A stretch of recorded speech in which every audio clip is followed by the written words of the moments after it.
wasn't money when I got in. Oh, I'm sorry. Good morning. How are you? I'm super good. How are y'all? We're good. You're there. Well, let me put it this way. If I can get over this nasty cold. Well, I was gonna say, you sound like you stuck up. I've had it all week and just cannot get rid of it. Never have had one I can get rid of. I got tangled up talking to Terry. Well, You my know. ears are red, so I probably need a surgery. Do you realize the top's off that too? Yes. Oh, good. I just wanted to make sure because. Yeah, because Shelby left that in here 2 or 3 weeks Did ago. your and I- squatty brother, hey, Casey, No, did your squatty buddy brother come in yesterday? you know, I had talked to him, but I saw that Debbie was in Nashville, so, He said he was here. yeah. I'm glad we put tires on our bikes, we got right there. Good morning. Wedding was some tires too. Good. How are you? Good. Good to see you. You're right on. Looks naked back here with nothing. Oh, Coffee maker, yeah. plates, no. At least better. Yes, thank you. Hi, ladies. Good morning, Miss Ann. Good morning, how are you? I'm doing better. Good. 100% better now. Good to see you this morning. There's a pill. Is that right? And Miss Carrie, they turned her loose for one day, look like. Yes. Oh, that's my bad. Are they still working you to death at the hospital? What's that? Are they still working you to death at the hospital? Yes, they're so short of help up Everywhere. there. I know. Even Henry County's short, my sister said, of nurses. Oh, everybody is everywhere, Yeah, in every field. yeah. Friend that works at Kroger and I was in there yesterday. Need some help, Miss Ann? Oh, no, I'm fine, I'm just going. She Got was it. mumbling to Okay. herself, and I said, Heather, what are you doing? She said, hey, somebody, she said, they're working us to death. We had 4 call in this morning that's not coming today. Because we just can't get people to come to work. I know people call in up there too at the last minute. I mean, right at the last minute, I'm like, if you know, why don't you give them time in advance? Somebody was telling us about a lady that had been a teacher for several years and she had retired. And then they asked her if she would fill in some She was substitute, yeah. substitute whenever they might need her, and she told them yes. And she hasn't missed a day of school since she started substitute. She had worked Oh, she had worked every let me day. tell you about one. It may have been here, I'm not sure, I can't remember the lady's name. She was, ready to retire at Christmas, she had her days in, everyone was gonna retire at Christmas. And, something about they weren't gonna give her, retirement pay till at the end of the year, so she resigned and subbed every day until the end of the year. Yeah. Or asked for a sub, let me back up, she asked for a sub every day, she didn't resign, let me get it right now. They wouldn't accept it, so instead of her doing it and going to school like she didn't want to, she called in sick every day or whatever and had them have a sub. That's, to me, that's going a little bit far. Yeah. When I was working, I was on probably about 3-4 weeks anyways, when I had my hysterectomy, and I was only 36 when I had that. And I retired when I was 56, and I never took no days off sick, cause I wasn't sick. And when I retired, I had enough build-up of all them days that I got a whole year's retirement. I had a Extra? year. Yeah, Yeah, I cause had it a just year. didn't, you know, it didn't take. Well, I was taught, I didn't wanna get little a, stomach ache or something or other. what you call it, lesson planned up, cause it was nothing but busy work if you weren't there, Well, yeah, so. that's the thing, Well- that wasn't anybody to do my job, I wasn't there. I hated to turn in I worked at the hospital and I worked at Brown Shoe Company, 40 hours a week at both jobs. Both places worked 80 hours a week. And I had a wreck on the 4-wheeler and broke my wrist. And so I missed like the rest of the week, which is late in the week. I missed like 2-3 days. Went back to work. They gave me somebody to help me because I was lifting boxes so I couldn't pick them up. They gave me a helper and I ran the dock. And I worked at the hospital. I just missed a couple of days. And when I left the hospital, I had almost a month and a half or something like that of sick days built up, and they didn't even tell me about it. Oh, And I worked all that time. I could have drawn. You get a, Yeah. So anyway, I saw Jackie and Gail, out one day this week and at Steak and Shake. And I said, well, you're out and about. And she said, oh yeah, he's out and about. I said, you got doctor's appointments every day this week. And I said, well, at least you're getting to go somewhere. And he said, well, yeah. He just laughed, but then he had a biopsy or something. And she texted me and told me exactly what it was. Had a biopsy, and he was okay. Kidneys, I think And so. about an hour and a half later, he started bleeding. And they had to go in and put some coils in to get it stopped. I don't know what, she told me what it was. It was some kind of coil. Like, she says that's like a stent on a coil to get the bleeding stopped. I talked to her yesterday morning and said he was doing better and feeling better, and he was supposed to be going home. Just waiting for the doctor to come in and tell him they could go. So anyway, that's with Jackie's. Are they going anywhere, or are they just? No, ma'am. I think it's just hard to Coming home? get up and get going.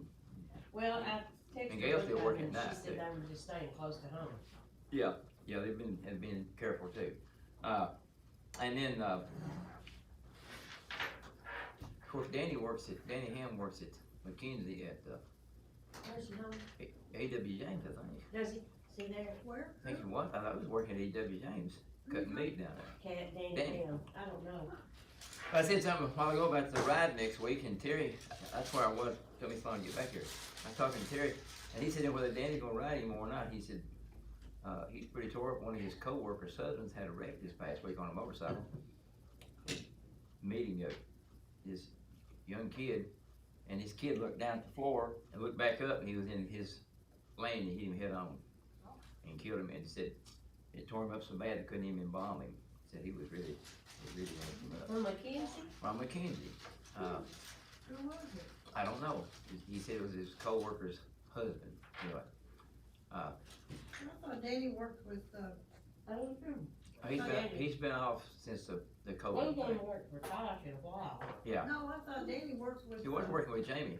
Jamie. Yeah, Anyway, I did too. so I got tied up talking to him, and then I was talking to Tiffany at the end about Miguel, and asked her how he was doing. I told her, I said I pray for him every morning, and she said, well, he's just not doing any good. Said he's in the emergency room every little bit. Something sick. He's got something wrong with him. He did one thing, and then they get that cleared up, and then be another. So, anyway, she said he was almost 2. He will be, well, pretty close. He was due in October and he was like 2 months early, so he's getting close.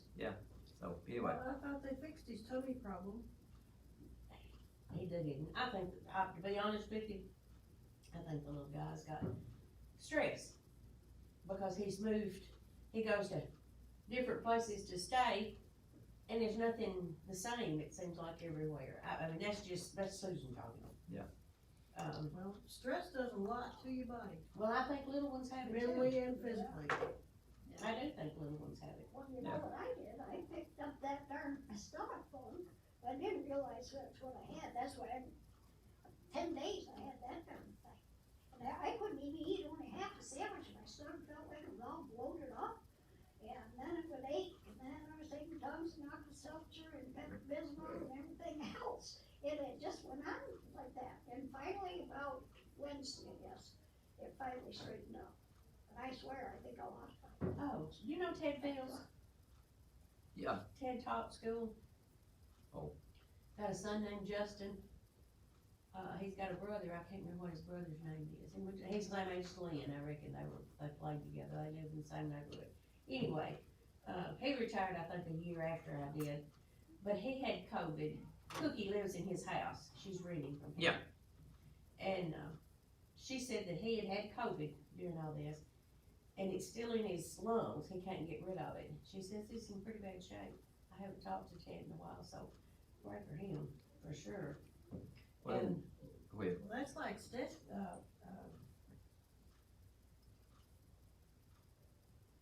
Casey's wife. Casey's wife thing, cause I Yeah, don't. she I had did sound bad. leftover residuals. And, Tyler's on the way last night, Mason, he's a little over a year. They were grilling over at Caleb's, and evidently he had some coals out by a brick, and my brick was hot, and Mason put his little hand on it, it's just, his head's burning real bad. But he's not bothered by it, they did carry him to the ER, just in case. But he's got a big old cat, wrapped up, and Jennifer says he doesn't like that at all. But he's okay, That bothered him worse than anything. Yeah, Yeah. you're probably right. Okay, Richard's still at guard camp, so that's why he's Yeah, not Sonia here. was going to church with, she called me the other night.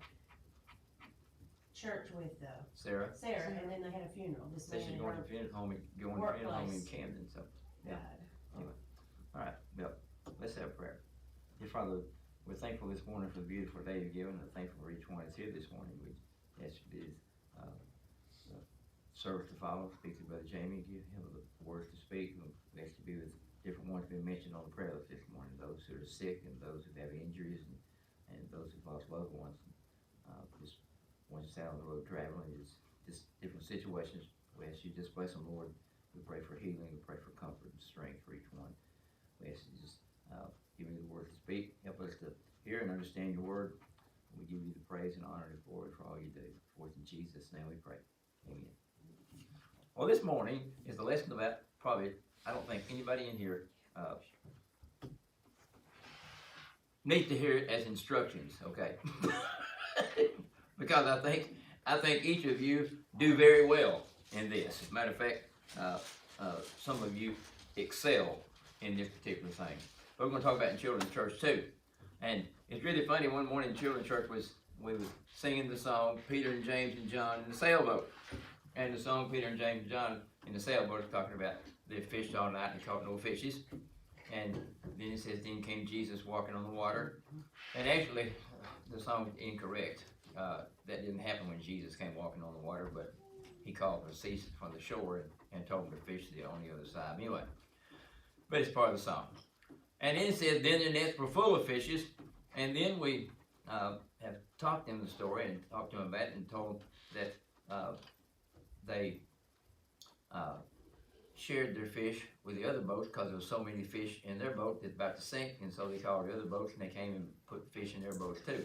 I said, so there's two parts to this story, and I said the first one is the disciples, the apostles, obeyed when Jesus told them what to do. I said they'd fished on one side of the boat, and I said they were professional fishermen. But I said when Jesus told them what to do, I said they didn't question it. They just put their nets on the other side, and I said it wasn't a big ship, probably very narrow, and all of a sudden their nets were full because they obeyed. And I said, so we've learned this morning about obeying. And Lucy said, I don't like to obey. Well, we laughed. And I said, well, then the other part of the story is about sharing. I said, because when they had so many fish they couldn't take care of all of them, that they called the other boats that's in the area and they shared their fish with them. And Lucy said, and I don't like sharing either. And her grandmother and her mother both said, she told you the truth. I told She her don't like obeying, she's and gonna she have sure a doesn't like sharing. awakening soon because she's gonna have I to know. share soon. Yeah. Well, the Scottish little girl's the same way. She thinks it's okay if, take it away from somebody. I said, baby, you can't do that. She looks at you like, why? Yeah. That's these only children that don't know how to share. Well, our granddaughter Taylor has She a has problem with sharing problem. too. Yeah. Whether she's actually playing with it or not. If Rick picks it up to look at it, it's always hers. She Just has a cow. just yeah. We having to. And she's very dramatic too. She's a little drama queen. But anyway, but this morning I hadn't realized it and hadn't actually did a study on sharing that much and looking through the Bible and stuff. But actually, it talks about sharing several times in the book of Luke, and it almost makes me wonder why the book of Luke is not called the book of sharing, because it talks about it so many times in so many places, and it gives different examples of people who shared and this thing's going to act up and not act like it's supposed to. Anyway, it says sharing stories of people doing both good and great things inspire others. When it comes to giving, people can often feel shame and inadequacy. And I saw that yesterday afternoon. We went to two people's birthday party yesterday afternoon. One of them was 9 years old. The other one was 80 years old. I went for the 80-year-old birthday, and it's his great granddaughter's 9th birthday. And so he got a lot of nice gifts and stuff. And goodness, he left at Texas Roadhouse, and he got like 3 gift cards from Texas Roadhouse, and there was nothing in there from another, I think it was Longhorns or somewhere. I think it was Longhorn. And then we gave him one from Steak and Shake. I mean, you know, when you get to be 80 years old, it's kind of hard to buy a gift for somebody that old, and everybody likes to eat. So anyway, but then the 9-year-old started opening her stuff, and goodness, it was like Christmas It was like Christmas. because she's a great granddaughter. Just on and on. So and the on. grand, And so the good granddaughter, stuff, so not just- the great granddaddy was there, and he bought her a 4-wheeler. The great granddaddy was there, Yeah. and then the grandmother was there, and then the mother was there, and then the mother's new in-laws were there, and then another aunt and uncle, and so she got lots and lots of stuff, and she just kept pulling this stuff out of the thing, kept pulling this stuff out of the thing. One of her great aunts looked over at her husband, she said, "Boy, I'm kind of ashamed of what we got her. It's gonna look pitiful," and because they just got her a gift, but these other people just kept pulling clothes out of just. I thought that sack had a bottomless hole in it. I never. It just seen kept pulling out and out and out. And so that's what it says when some people feel inadequate about what they give. Hey, if you give the best you have, and you give what you want to share, then and what you're led to give, then hey, there's nothing inadequate about it. It's exactly what we're supposed to do. Anyway, it says, however, the Bible reveals great nuggets from people who live attainable, generous lives on a daily basis. And so, the writer of this particular lesson said he read through the book of Luke, and he said there's several unsuspecting things in there. I said, get out of there.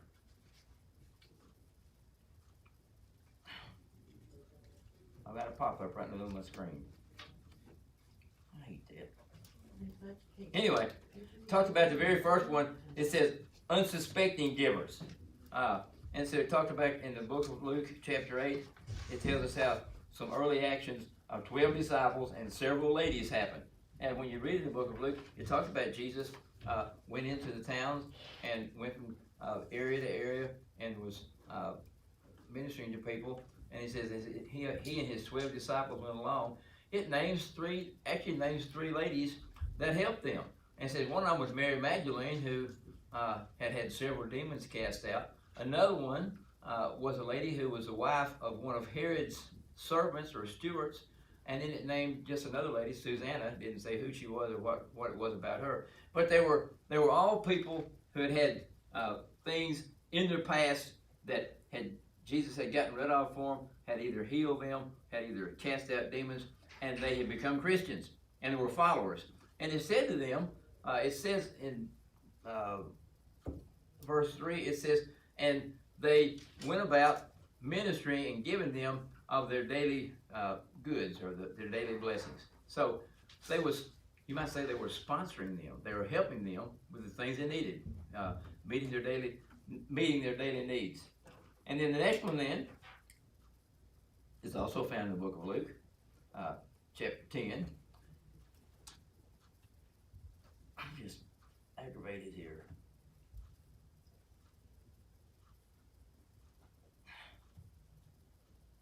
It's got this big red thing right in the center of my screen. Want me to read that first? Yes, ma'am. He said, the knowledge of the secrets of the kingdom of God has been given to you, but to others I speak in parables, so that through seeing they may not see, through hearing they may not understand. Read that again. I'm sorry. What verse? Verse 10. 10. He said, the knowledge of the secrets of the kingdom of God has been given to you, but to others I speak in parables, so that, in parentheses here, though seeing they may not see, though hearing they may not understand. Folks, I'm flustered up here. I don't need to be. I'm getting like Miguel. I'm stressed. Anyway, and so it talks about the three ladies though in chapter 8, verse 1 through 3. The three ladies who took care of it. It said this was probably not the list of that most would make heroes or at least not just yet. It said still these early adapters who are taking their first steps of faith are said to be supporting Jesus out of their own means. And Jesus wants to make sure you know them. They are no high and lofty requirements to generosity. It says, just give. And then in Luke 9, verse 3, and also 10, verse 4, it talks about when Jesus sent out the disciples. He didn't send them out on a long mission. He sent them out just to go from door to door, from town to town, shedding the gospel. And he sent out over 80 of them. One particular place that he sent out 70. He sent out 70 or more. And then it talks about he sent out the 12 apostles. And so 70 or more plus 12 gives you over 80. But the thing he told them was this. It was a short-term mission, but the thing he told them was this. He says, go, take nothing, not a dime, or a change of clothes, not even a snack. It says we are called to support Jesus both out of our means and at times by giving up all that we have. It says don't worry, you won't be the first or the last person Jesus asks or sends out. Just one of many who have learned to enjoy the adventure. And he told them, he said, he actually said if you go to one house and they won't support you, said, as you leave, shake the dust off your feet. Shake the dust off your feet. It'll be a testimony against them for not helping.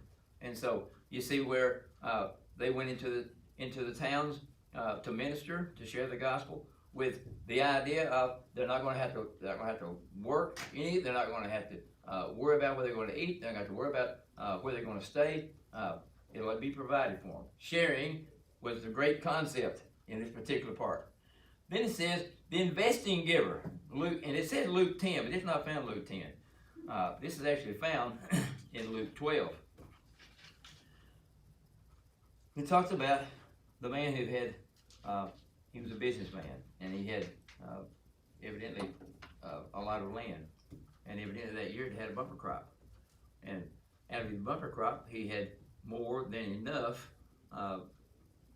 goods stored up. He had more than he could use, put it that way. And so his idea was, instead of taking all this extra amount of blessings that God had given to him, instead of doing that and giving it to the poor or giving it to the township or whatever in order to distribute it out to people that had needs, his idea was, I'll just tear down my barns and build some bigger ones. So he was actually going to go to an expense in order to keep what he had. Tear down barns, build bigger barns, and then his idea was, and I will just sit back, eat, drink, and be merry. I'm going to have it made the rest of my life. And he probably did have it made the rest of his life, but his life didn't last but the rest of that day. Because probably one of the only places in the Bible I've seen it, God called him a fool. He said, thou fool, he said, tonight, this very night, your soul shall be required of you. And so he had the opportunity to share, but he didn't take it. He had the opportunity to be, as we might want to call him, a good Samaritan or a good Christian or someone who shared with his brothers and sisters, but he didn't. He had plenty, and he says, I've got plenty, and I'm going to keep it for myself. Do you think his life was cut short because of his thought like that? Do I? Yes, I do. Yeah, I think that, I think it changed it completely. Yeah. There's another place in the Bible where someone would not share. When David and his men came through, and I believe, I can't what his name was, but his wife's name was Abigail, and he came through and he asked, and he told him, he said, and what David said to him was this: David had a great army of people, and they were pretty good at what they did, and they went through where his people were, and stayed with him for a while, and then when he moved on and he came through the area where the guy actually lived, he stopped and asked him for some provisions. And he told him, he explained to him, he said, we have been out in the field with your herdsmen, and we've not harmed them. We've been out in the field with your herdsmen where their flocks are, and we've not taken anything from them. We have treated them with honor. We've treated them with respect. And they didn't have to. They know what they wanted to. They could took everything they had if they wanted to. And he said, so I'm asking you if you will offer some provisions for my people. And this guy said, no, I'm not going to. I don't owe you anything. He said, who are you anyway? Well, yeah, I think he knew who it was. But that was his idea, his attitude. Oh, who are you anyway? And so when his wife heard about it, she went and took some provisions to David. And then when he heard about it, he said his heart turned to stone. If I remember the story correctly. His heart turned to stone, and he didn't live just a few more days. He died from it. You Anyway, don't think about the man and woman that conspired and lied about what they were gonna, what they Well, how had much to they give. gave. How much they gave, Ananias and Sapphira. yeah. And that was when we Yeah. read that, I think they got in trouble because they lied about it. They lied to God about what, how much they gave. how much, and. It was not a necessity for them to Oh, no, they didn't even have to do it, but they lied to God about it, and, Yeah. and I don't think you can get away and they with lied that. to look good. Yeah. That was the main They're thing. boasting. They lied to look boastful, and get their pats on the back, and they didn't get a pat on the back or any kind of recommendation or any kind of accommodations from it. Put it that way. Anyway,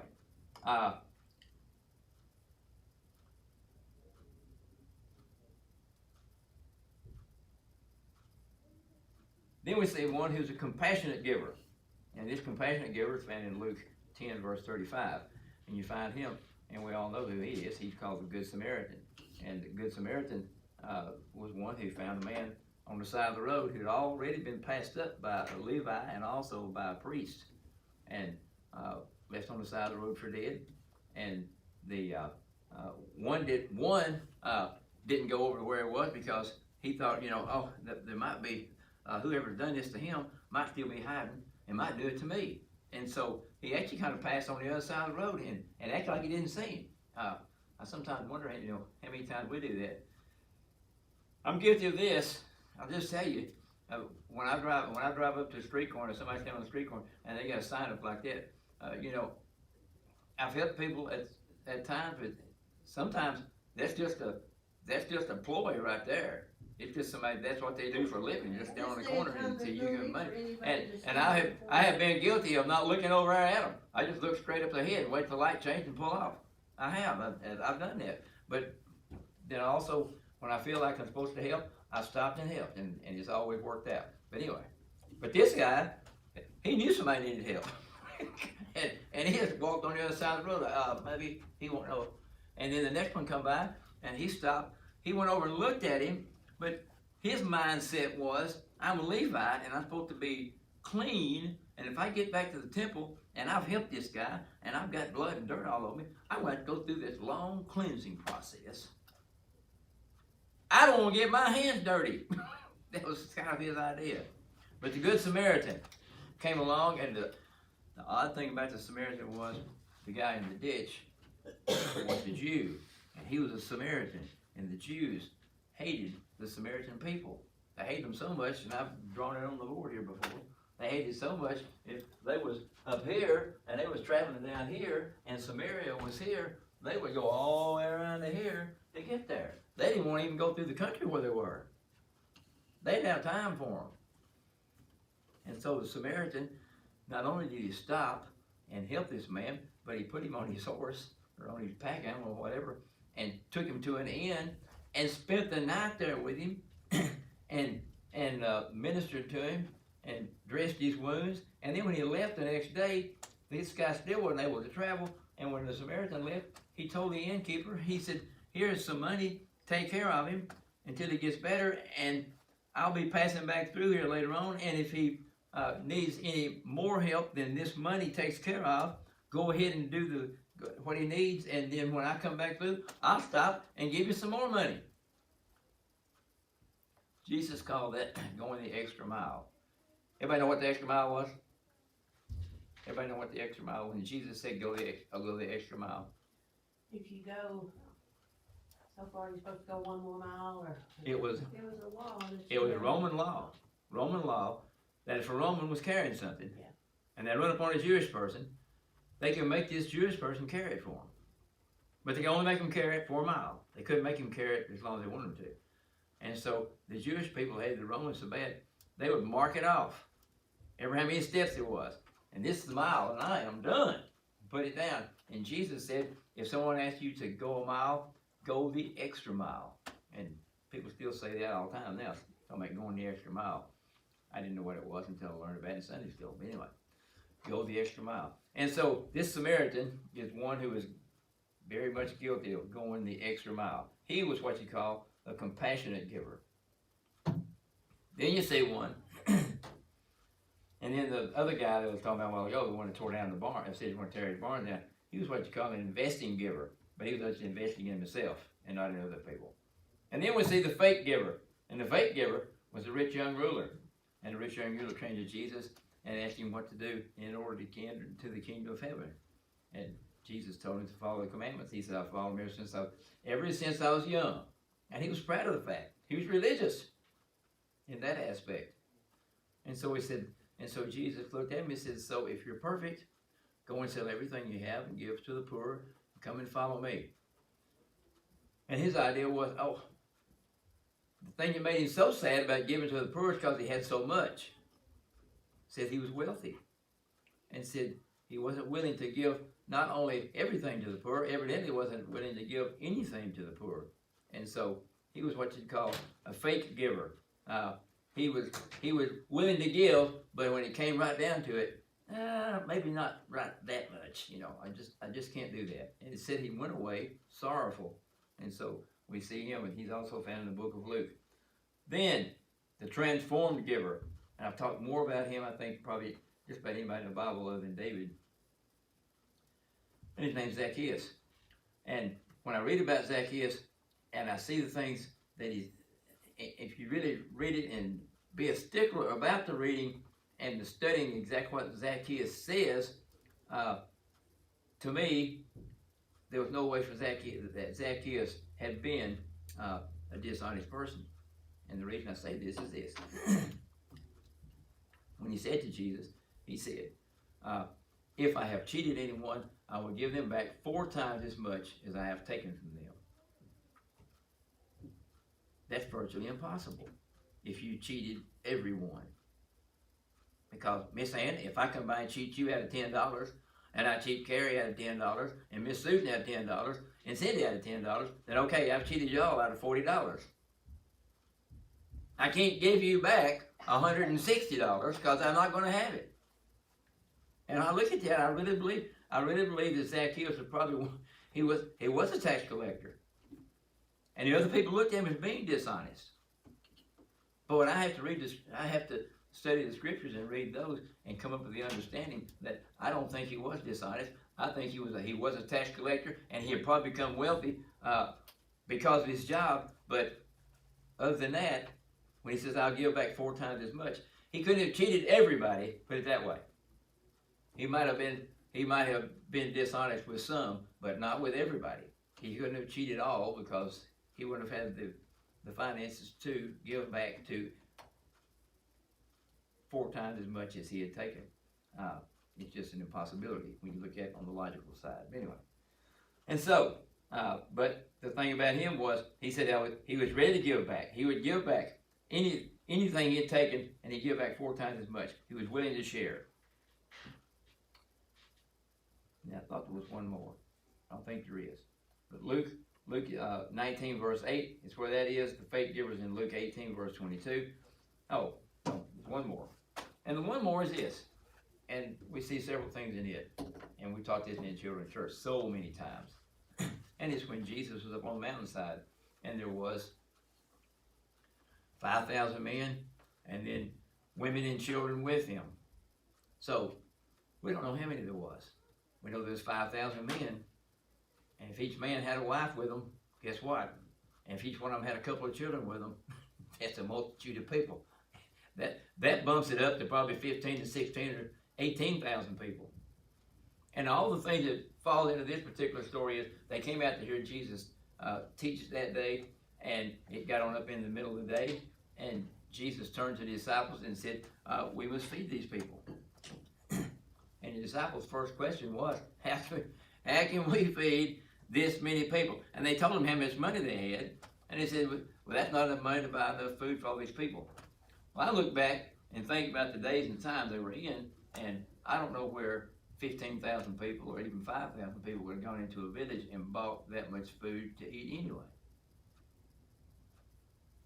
They didn't have no McDonald's. I've been in Paris before on Fish Friday, and I'm sure it's not 15 or 16,000 people. It might be, but you stand in line or where you go, and they prepared days ahead for a big crowd. So it was what he had said was, we must feed these people, and so they said maybe we should tell them to go into town and buy them something to eat. Well, I couldn't see that happening either. And then Jesus just asked, he said, well, what do we have? Look among them and see what we have. And so they came back and said, we've got a little boy here that's got 5 pieces of bread and 2 pieces of fish. And said, that's not going to go anywhere at all. And here comes the part right here that we need to remember. Jesus said, tell them to all sit down. And he said, they all sit down. There's the obeying part right there. They obeyed. The disciples obeyed and went out and told people, everyone sit down. And they got them all to sit down, said they all sit down in the grass. And then Jesus, the second thing he did, Jesus was thankful for what they did have. The little boy had to share his lunch. He gave the lunch up, so they're sharing there. And then Jesus took it and he blessed it. And he was thankful for it. And he blessed the fish, and then he told the disciples to take it and pass it out among the people. And so, and that's what I tell the kids and children in church about when we take up the offering for the children for Children's International. I said, it looks like we're taking up just a little bit here, but I said, God can take it and use it and multiply it and meet the needs of these children's lives. And he does. We got a picture back the other day of a little girl from, I think she's from Guatemala.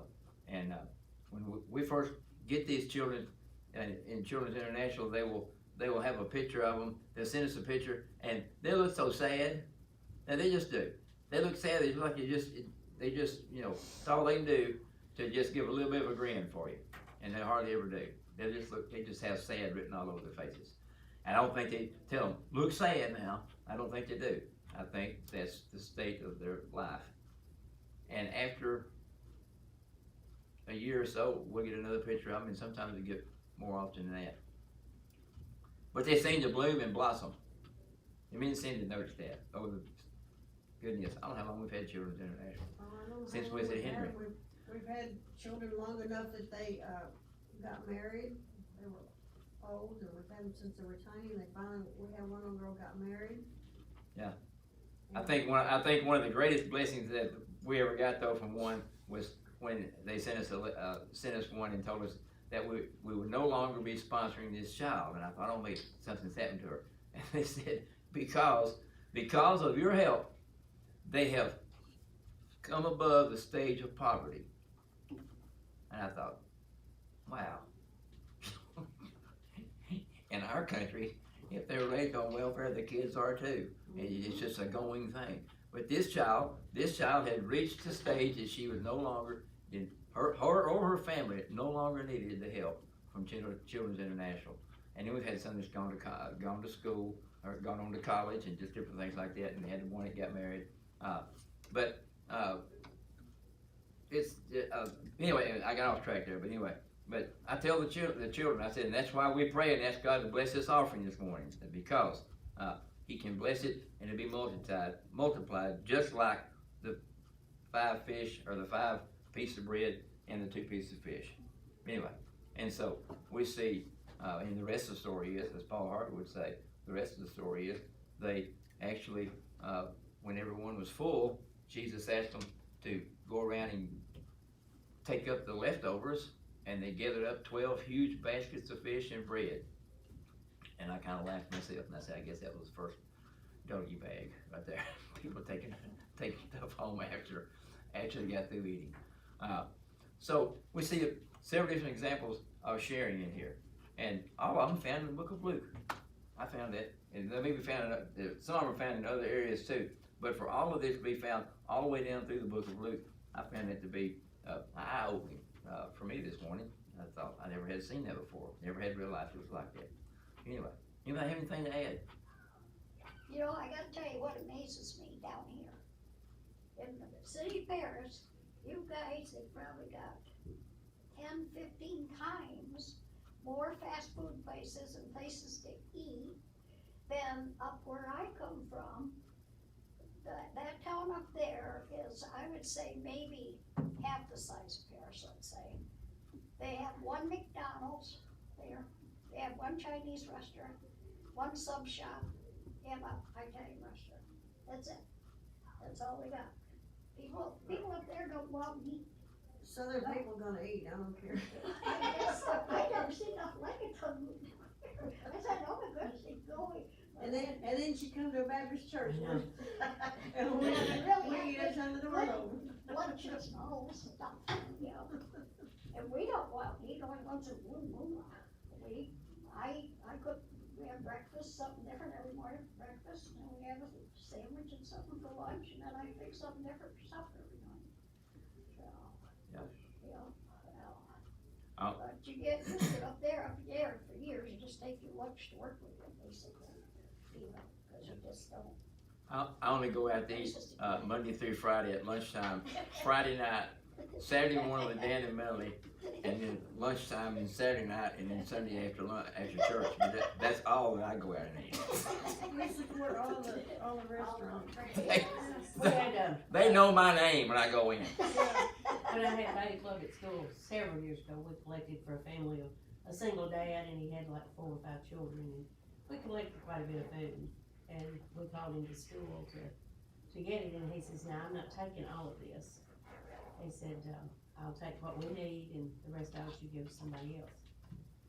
And that was always unusual to me that he would choose to give, give back. But he said, we don't need all this.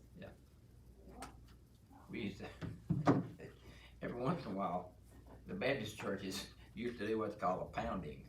And they would give the preacher a pounding, and everybody bring food for them, you know. And they never ask them, do you need it or not? We just buy them food and bring it to them and give it to them. When we was growing up, the preacher went home and ate lunch with somebody every Sunday at church. There was a sign-up list at the back door of the church, or the front door, and you put your name on there when the preacher was coming. Dishes and put the. Oh, yeah. We did that one time here, whether you remember, for Brother Joe. And people, when I sent the little paper out, it was like, what does that mean? So I looked it up, or I Googled it, and it's because you said the Depression years, they didn't have anything to give the preacher. Yeah. So they took him a chicken, or they took him some flour or sugar or something, and that's what they gave him as a gift, because they didn't have anything. Yeah. I've had one country preacher say one time that he had a church like starved him to death. They didn't pay him much money and didn't, back in the day, they just, I don't know why they didn't, they just didn't, I guess they didn't have it. Well, we had revivals, and people would take you, you had to sign up for lunch, supper, breakfast, or whatever. To feed the preacher. You know, I found interesting, the last time I came was when Jamie talked about why the churches got to the point where they basically didn't have hardly any men in the churches. And when I think back, during that World War II, well, I was born in 1942, and during those years, we always went to church every week and that, but we had people from our little town that were in the military, and so they got to where you just had the women taking the kids to church, and there wasn't no men there, and the reason they weren't is because they were off to war or whatever, and it's just taking time to try to get where you can get the men in church.